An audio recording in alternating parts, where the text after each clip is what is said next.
Қайырлы күн баршаңызға. Бүгін сіздермен сосиска в тестенің рецептін бөлісетін боламын. Сосиска в тесте өте жұмсақ және де өте дәмді болып шығады. Қосатын барлық ингредиенттерді төменге жазып қоятын боламын. Ең алдымен ыдысқа жылы сүтімізді құямыз. Оның үстіне тұз қосамыз және де қант қосамыз. Енді осының үстіне дрожж қосамыз. Барлығын жақсылап араластырамыз. Осының үстіне күнбағыс майын қосамыз. Енді ұн қосып, қамырымызды илейміз.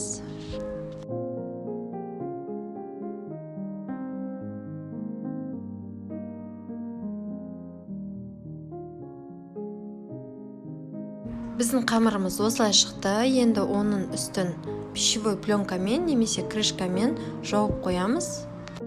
1,5 сағаттан кейін біздің қамырымыз осылай көтерілді. Енді қолымызға күнбағыс майын кішкене жағып, қолымызбен дөңгелетіп, енді жаятын боламыз.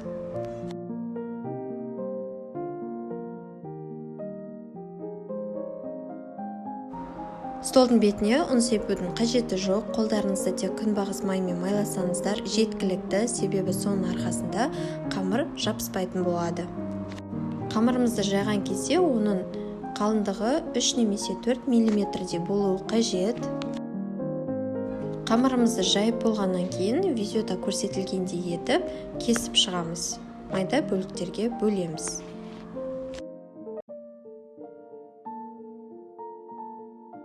Енді кесілген қамырларға қабығы ашылған сосискамызды осылай видеода көрсетілгендей етіп орап шығамыз. Егер қамырымыз артық болса, пышақтың көмегімен кесіп жіберсеңіздер болады. Қалғандарында тура осылай видеода көрсетілгендей етіп жасап шығамыз.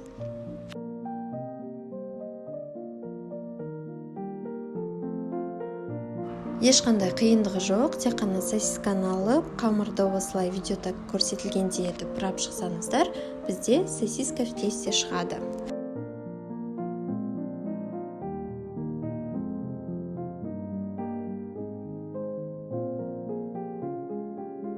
Оралған сосискаларды пергамент төселген формаға салатын боламыз. Негізі бұл рецепт бойынша 12-14 штуктай шығуы қажет. Менде 10 штук шықты және де қосымша қамыр қалған болатын. Енді бізге бір жұмыртқа қажет болады. Сол жұмыртқаны жақсылап араластырып, барлық сосисканың бетіне жағып шығамыз.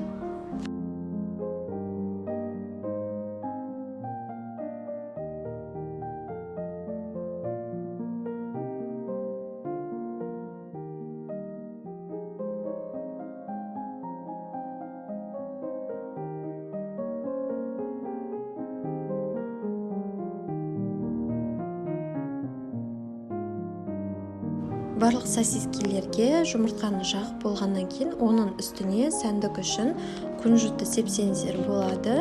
Егер жоқ болса, сеппей қойсаңыздар да болады.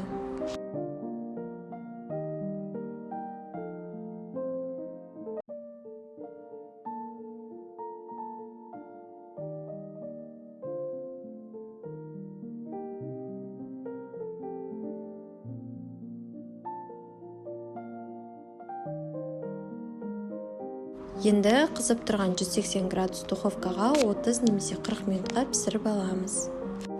Міне біздің сосискелер дайын болды. Осы рецепт ұнаса, менің каналыма тіркеліп, лайк басуды ұмытпаңыздар.